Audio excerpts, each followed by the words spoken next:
It was actually one of the worst sellers, but the reason why they thought it was the best seller is because they noticed it more, because they created it. What do I got to sell today to get to where I want to be tomorrow? If it doesn't speak to the brand and it violates that criteria that you set, you don't do it. That beer is going to cost you like $40. And the reason is because they go, oh, he's drinking a beer. Maybe when I'm done here in a little bit, I'll have a couple of beers. There's no harm in going and working for a business like the one that you want to start. I think having a yes culture is the most dangerous aspect. Technology is coming whether we like it or not. So the best thing for us to do is to see how we can adopt it. People often don't think about choosing their partners wisely. Today's special guest is Jason Jokerst, the co-founder of Block Craft Beer and Kitchen, a Sacramento-based restaurant focused on building community. Jason, thank you so much for joining me today. Thanks so much for having me, Corey. Great to be here. So, it's very happy. It's a pleasure. I actually love the idea of Block Craft Beer and Kitchen, the idea about being more community focused. So we're going to dive into that. Jason, for those hearing about Block Craft Beer and Kitchen for the first time, can you explain the type of food and drinks that you offer and where you're located? Yes, absolutely. So we're located at 7485 Rush River Drive. It's Suite 650, and that's in the Pocket area of Sacramento. We're new American style food. So we have great salads, burgers, French dip, and we have a great beer. So we're constantly evolving that too as well. We have 16 taps. If someone comes in for the first time, what's like a go-to that they must try? Oh gosh, that would definitely be the Block Burger. So our Block Burger is our #1 seller. And we also have a sourdough chicken sandwich that people are just raving over. If you are a salad person, our Block salad is incredible. How did you come up with the name? So my twin brother was like, I've always liked the name Block. And I was like, that's a really good, I like that. So we start, you start penning it out and looking at it and kind of thinking about what it would mean. The messaging with like finding your block is optimizing your lifestyle instead of just falling into distraction. Like I'll give you an example. Like if you don't do anything, you'll just default to watching Netflix and sitting around all day right after work or something, right? You have to put the effort out. You have to be conscious and aware that I want to, start playing tennis, or I want to start playing guitar. So I got to make the time for these things, and I got to put in a plan every day, because every day we have to get up and go, what do I want to accomplish today? How am I going to show up today? Magic happens when people get together. Yeah. What was it that made you guys trust each other enough to do business? People often don't think about choosing their partners wisely, right? My partners, I've known them one's my brother, so I've known him forever. So they're right there. We work together well and get along well. One of the good things about that is we all have our different roles. So role clarity is really important in a partnership. Because if everyone's trying to do the same thing, you end up spinning your wheels. It kind of goes to that saying, too many cooks in the kitchen. So we kind of have a process too, right? With where how we run things, how we meet, what we talk about, and everybody has their different unique perspective and role, which makes things great. Where things can be a problem with partnerships is when you have two partners doing the same thing.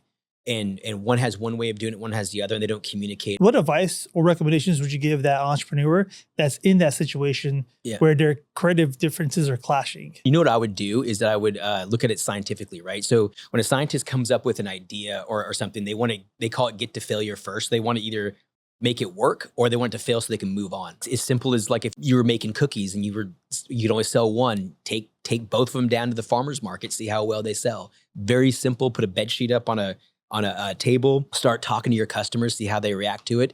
Which one do they like better? And just kind of make it very scientific. Did you have any unexpected roadblocks when you were opening up your restaurant? One thing that really delayed us is that we wanted to do pizza. We were really excited about doing pizza. We just thought it would do good. But unfortunately, there's a pizza covenant in the lease because there's another pizza place in the shopping center. So that and we kind of tried to fight for that a little bit. Like, what if we do this? What if, and then I think that it just kind of delayed us. If we would have, not have tried to fight for that pizza, we probably could have gotten open earlier. But it's all behind us now. Can you share what was like the one thing that you've learned in some of your other businesses that you've carried over and implemented into Block? Yeah, it would kind of go back to the numbers, right? Knowing your numbers, it just paints this framework for what you're trying to accomplish, right? Because you look at that thing, everything in business is, where am I at now? Where do I want to go? And how am I going to get there, right? And your numbers really line that out. And it's easy for people to not know the numbers because sometimes people are afraid of it. It kind of reminds me of The Simpsons when Homer gets this elephant, right? And it's so expensive, but he's getting a little bit of money coming in. And Marge is like, today, Stampy's food bill was $2,000. He's like, please, not in front of the money like that. And, he only has 500. So like his costs are way, but he doesn't want to hear the costs, That kind of happens a lot in business where people might not want to look at the numbers very detailed, but it's so important because you get the idea of what do I got to sell today to get to where I want to be tomorrow. How do you make sure you're always monitoring the numbers so you don't backslide and get lost in your operations? To your point, emotion does come in. And then when emotion comes in and you start making decisions off the hip or thinking short-sighted, you will totally deviate from your original plan. Every decision should be rooted in that criteria. If it doesn't speak to the brand, it violates that criteria that you set, you don't do it. But if you go, oh wait, it fits all the key criteria points, let's do it. Let's go in heavy. What are some of the do nots that people should not do in business? I see this a lot with business owners where they think that because they own the place, it gives them license to do what they want, but they don't know how to honor the asset. Like you have to treat it like I'm working for this. I want to honor this. And by honoring this, I'm honoring my customers and I'm honoring my staff because I want to see them happy. And when you're the guy that puts up, owner parking only right here, what are you telling your staff? Like you have the right to do that. But the question is, should you do that? At what point in your life where you're like, I'm not going to do the 9 to 5 no more and I'm going to be an entrepreneur? Tell me what that was like. When I was in college during that time, it felt like there wasn't a lot of opportunity. It was like right after September 11th, right? Things were a little bit shaky with the economy. And I would see people that would have like these service businesses or construction businesses and they were always doing fine, And it just felt like that the job market was different. It felt like doing business was just a great way to go at that time. What was it in you that gave you the courage to take that risk? I thought to myself, I go, well, if you're going to take risks, now's the time to do it at 22. It's a lot harder to do it at 42 than it is 22. You can recover quicker and at that time didn't have any bills really at all too. So it was like low investment to get started. But what it did is I actually looked at franchising. And so what I liked about franchising was they have a model that's already worked out. It's a system. So you just have to follow the system. Well, I will say one of the downsides about the franchising though, is that sometimes they can have a lot of teeth in their lease, right? Where there's, the royalties can be high. There's a lot of limitations and you're kind of just buying a job with a high liability. If there's an entrepreneur that's sitting at home, they don't have that support system, what advice would you give them to kind of get through all of that noise and that criticism to try their idea and test their idea and see if they can make it? Let's just say you wanted to get into a certain business. There's no harm in going in and working for a business like the one that you want to start, right? So you can get some ideas and offer something for free, right? Say, hey, listen, I want to come in. This is what I want to do. This is what I want to learn. It's like sometimes you have to give value before you can ask for value. And I think really connecting with other people, and now there's so many online resources. I mean, you can search for people that are going through the same kind of troubles that you are trying to get started. And it's good to talk to people who've been through it before and they can tell you, yeah, this works, that doesn't work. And it's good to listen to that too, because then okay, then I can save time and money by not doing it this way and following this path. As you're kind of going through your other businesses, even for Block, did you guys have a mentor? A lot of it was, trial and error in the past and then putting it together for Block. There really is a power in being hungry. That key principle is great. So, if you're young and you get out there and just start talking to people, you'd be surprised at how many people are willing to respond, and wanting to help. How do you get rid of that negative self-criticism? Most of your problems are you speaking bad about yourself, right? Or putting yourself down or thinking that you can't do this, you can't do that. And I think when you look at it and you go, you know what, even if it doesn't work, I'll figure it out. I'll gain something from this. So I think those things are important. I think a lot of times you got to get the noise out of your head. Being a business owner, were there any surprise benefits or opportunities that you would never imagine the business owner or being a business owner would open up for you? A lot of people really look forward to time. Making more money and having no time is just terrible. It's better to make less money, but have more time. So then you look at that time that you create. And if you create time, it's like, what am I going to do with that time that's going to be good?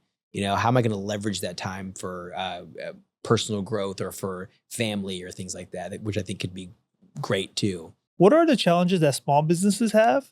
Let's say under 10 million or 1 million or less than 1 million. And what challenges are different once you start reaching the 10 million, 15, $60 million companies? Yeah. I'll give you an example. Sears deemed Walmart too small to be a threat, right? So and a lot of the stuff happens with Sears where they were so big, they thought that nothing could stop them. But meanwhile, your competitor who is nimble, small, he's working against you. So that's the thing with big companies, they need to be aware that they still have to act like they're a small company in some regard, right? With small business, just really trying to preserve capital, that's such a huge thing because it's so easy to get in this idea that this is definitely going to work. People are going to love this. And so you overspend in the hopes that the future benefit's going to come. But sometimes you can get into a cash crunch and there's nothing that can help you weather a storm better than cash. How important is employee engagement in addition to that performance management? Your team is everything. I'll give you an example like the Malouse with the Kings, right? They didn't have the capital to reinvest in the Kings. By not reinvesting in the Kings, they weren't getting the right players. But not getting the right players, they weren't getting people going to the games. But people not going to the games, they weren't buying merchandise. And so it starts to trickle down. Next thing you know, you have to recapitalize the whole operation. You have to sell it. You have to get fresh new owners in with a heavy-handed capital, rebrand, and do the whole thing. So it's the same thing. Same thing with culture. You start having you're not showing up good for your team and they start feeling doubt, then that doubt starts to spread. Next thing you know, the whole thing is just, you got to just restart everything, If you had to pick between like bad people, bad processes, or bad leadership, what do you think is the most dangerous aspect to an organization? I think having a yes culture is the most dangerous aspect. Even if it's just you and you have 2 employees, when you're collaborative, it goes such a long ways. When you're anti-collaborative, and everything is your way or the highway, and you don't allow people in, good luck. That's going to be really challenging, because you'll start to get, you won't grow. I've always heard location growing up. So in 2026, is that still very important if you have a storefront? Yeah, it is, depending on what you're doing. Like with a storefront, like a restaurant, absolutely, right? Yeah. Unless you have a brand and if you are a destination location, you can drive sales in that way. But, even with the restaurant, you can do a lot of online. I mean, online ordering right now is really huge, right? So, you'll do 8 to 10% top line revenue in online ordering. That's a big thing, right now. And that's growing. What really matters is what's that lease price of that look and working that out, right? So if you have this really expensive lease and the foot traffic isn't there, that's going to be a real challenge. What are the indicators that a business is ready to scale? When you start identifying areas you're seeing margin expansion. So if you have a location and you had 100 customers a month and now you have 200, and because that 200, you're seeing cost marginalize and your unit economics are good, right? So when you start analyzing everything, we're seeing this reduction in cost, this rise in revenue. People are starting to come in. Then that starts to have revenue generated to start something else and move on. And you might think that like, okay, we're getting so much traction here, opening up another location. It's kind of nice when you can turnkey because you know the concept, you know the model, and you can drop it in somewhere else. And so you pick the right kind of area that fits your brand and what you're doing. How important is it for companies to start adopting AI? Right now, what's happening with AI is no different to some degree than what happened with the internet and Microsoft Word and Microsoft Excel. I mean, you had these companies that people could have stuck using paper spreadsheets, but we use Excel now because using Excel saves us a lot of time, a lot of money, reduces error. That creates business progress, that creates capital surplus and things like that. So, but you don't want to inhibit the creative process with AI. And I think that's going to be a big thing too with companies, is not impeding innovation and creativity, but using AI to enhance that innovation and creativity. And that requires a really good panoramic view of what that looks like in your operation. Mm-hmm. For the business owner that's starting out and is not thinking about AI or is not going to implement AI in their business, do you think that they're going to be left behind? Kind of depends on what businesses you're doing. Like some of the businesses that I love are like service businesses, whether it be, pest control, pool cleaning, things like that. There's always a lot of margin, and there's always people that don't want to do that work. That's why you're doing it. And that's why they're paying you well, right? So, but even in cases like that, I think AI is going to be important whether it comes to like, booking your calendar or, again, communication, I think is important. I think that, if somebody's afraid of AI, I would say start small with it, right? Start just looking at where little things that it can do. What do you think about business acumen versus IT acumen? I think your biggest asset going forward with business acumen, that's going to be really important because I really think that reading between the lines is going to be a great asset going forward. That dedicated focus of boundaries on the technology, using the technology correctly, but having that ability to see through things and read between the lines and see where things are going. That's so paramount. What would you say are the qualities that someone needs to have to be successful in business? The thing I notice with people that do really well in business is high emotional intelligence, right? Being very humble, being willing to do whatever it takes to get something done, being willing to, if they got to drive the truck themselves, they'll do it, right? If they've got to get something somewhere, they'll make sure it gets there. If someone's at home and they're terrified to start a business, what kind of advice or recommendation would you tell that person? What I would do is, like everything else, just start small, start doing your due diligence, right? Depending on what you're doing, if you look at the gig economy right now, you can get on Fiverr right now and offer your services. And I think it is so important just to get out there and just do it. Just start somewhere, right? Just make some step. Now, what about buying a business versus starting a business from scratch? Would you ever recommend one versus the other? Buying a business is great because once again, it goes back to that turnkey aspect, right? Like if the business is really successful, you're going to pay a premium for buying that business.